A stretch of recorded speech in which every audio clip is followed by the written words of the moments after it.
Hi there, Robin here from Expert On. Today we are going to be doing a comparison sound test on both the ZLX from Electro-Voice and the Mackie THUMP12A. So we've got two of them ready to go. We've got them set up on the back. What we'll do here is we're going to just talk kind of briefly about all the overall features and the way the units are made.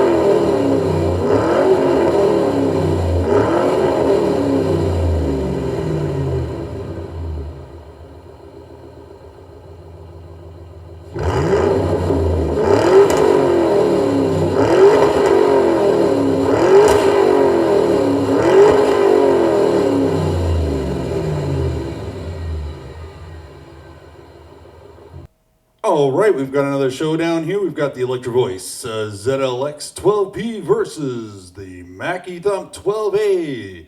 So both of them 12 inches. This one's at 1,000 watts. This one's featuring itself at 1,300 watts. Now, are they both going to be able to go head-to-head with each other? Absolutely, we're going to find out today. So if we're demoing the Electro-Voice, you will see the light go on the Electro-Voice. And if we're demoing the Mackie Thump, you will see a light go on in front of the Mackie Thump. We're going to be doing about 12 songs today, just about, and we'll have a sample of about 30 seconds each. We are running both speakers at 70%, and we've got the levels set at unity on the back of the speaker. Same thing for the mixer. We're going to be running unity line out, and we're going to be running at about minus 10 dB for the line in. So that'll cover it for this portion. Remember, when you see the light, that's the speaker you're listening to. When the light's off, it'll be the other speaker that's on.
Now, we'll take some sound tests. We'll come back to this, back and forth. That's the way it's going to be today.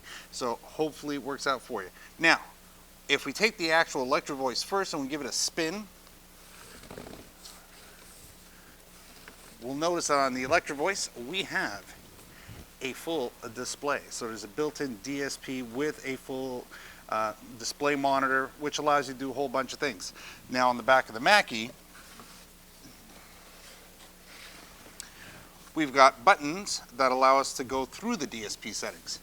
Now, big difference is price point, but sound is going to be up to you because I really don't think there's a whole ton of differences.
reasons to buy this one, there are reasons to buy that. When you listen to the sound test, you're going to hear those differences in the sound. If you're looking for something for a band, probably here. If you're looking for something to DJ and kick around with, something here. This is going to give you a little bit more bass, a little bit more solid.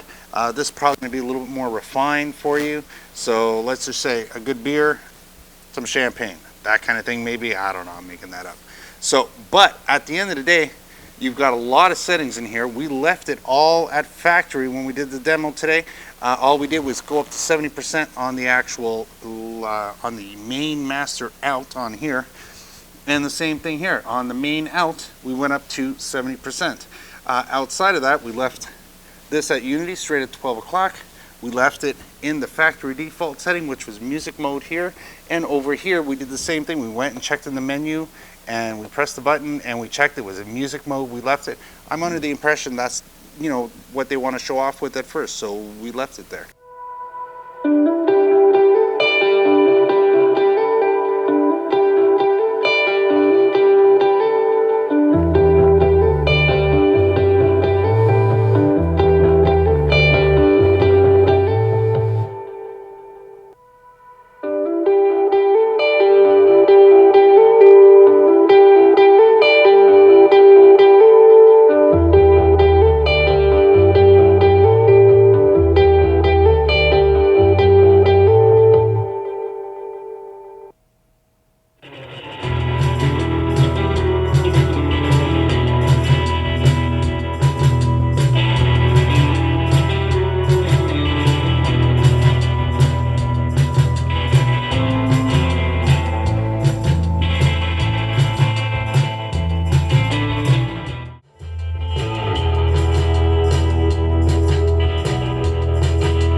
You can do more things with the Electro-Voice, but you're doing it at a premium. You're paying more for the product, so it's going to give you a few more options when it comes to that DSP setting.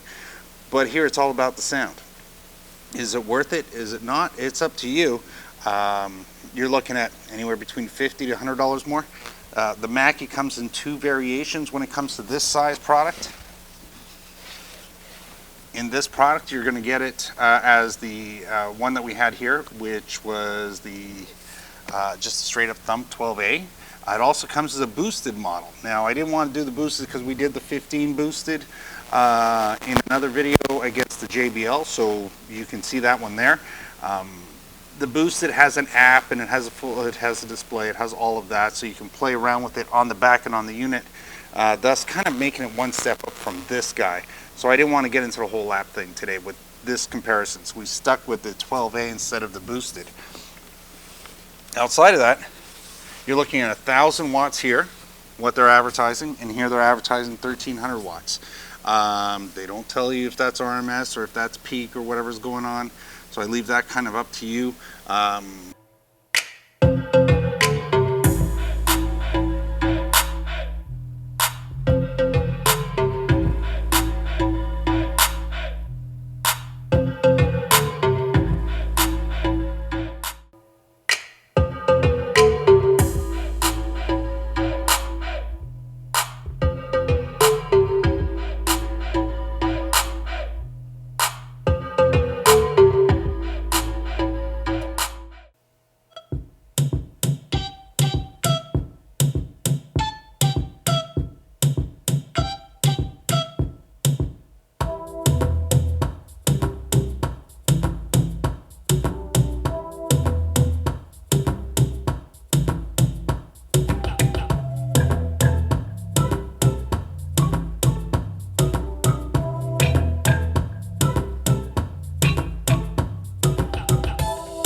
did get to the limit on this one with the limiter on it.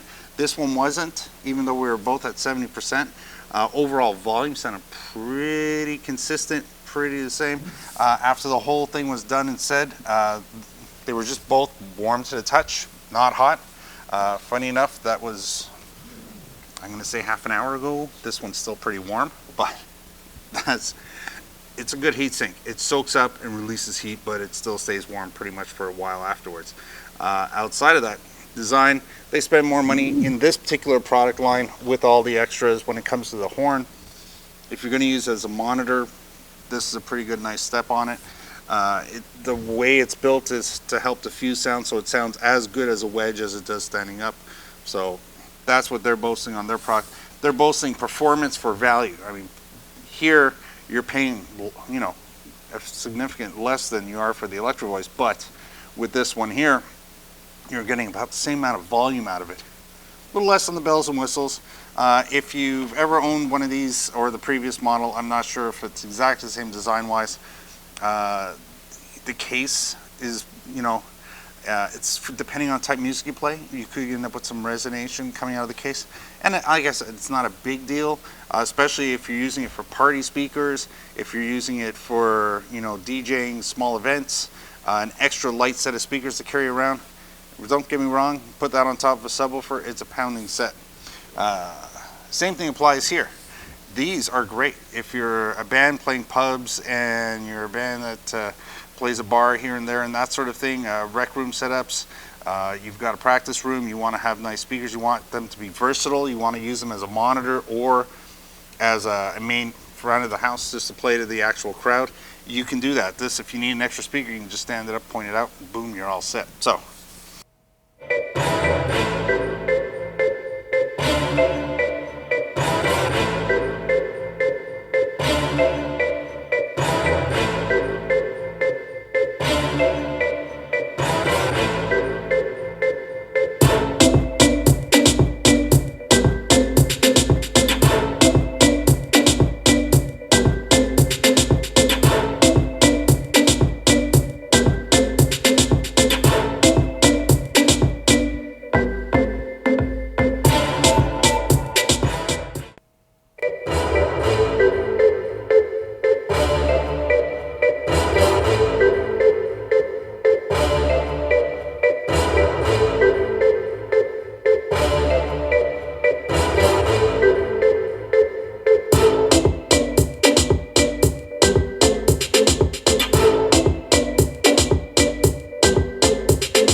Those are the two different things. They both have lots of handles on them.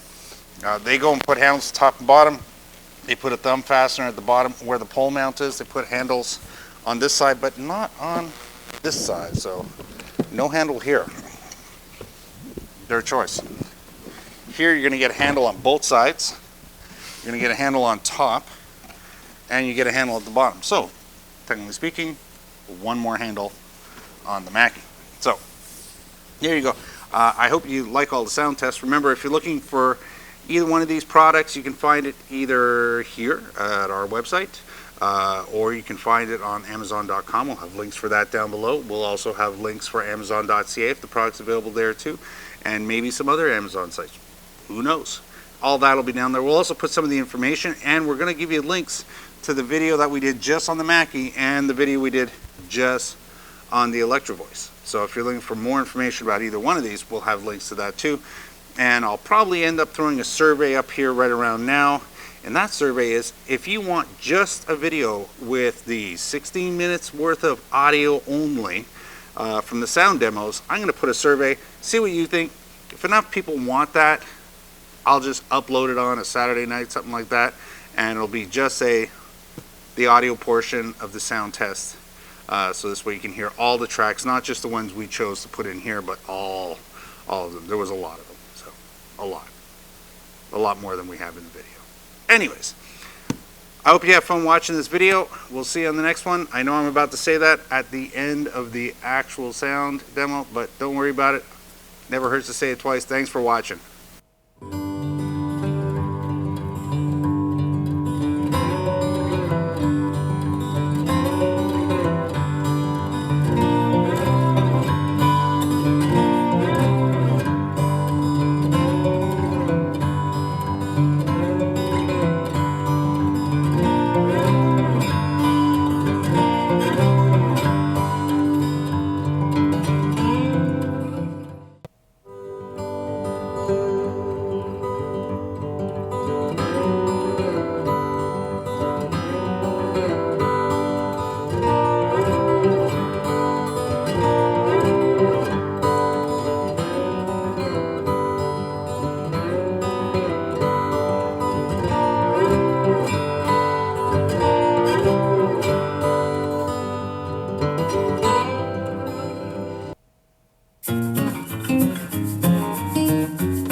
Alrighty then, so we've got it all wrapped up here. Electro-Voice versus Mackie, ZLX12P versus the THUMP12A. Now, we both had them set up, just like I said at the beginning, at Unity for the actual speaker settings, so that's straight up 12 o'clock on both of them.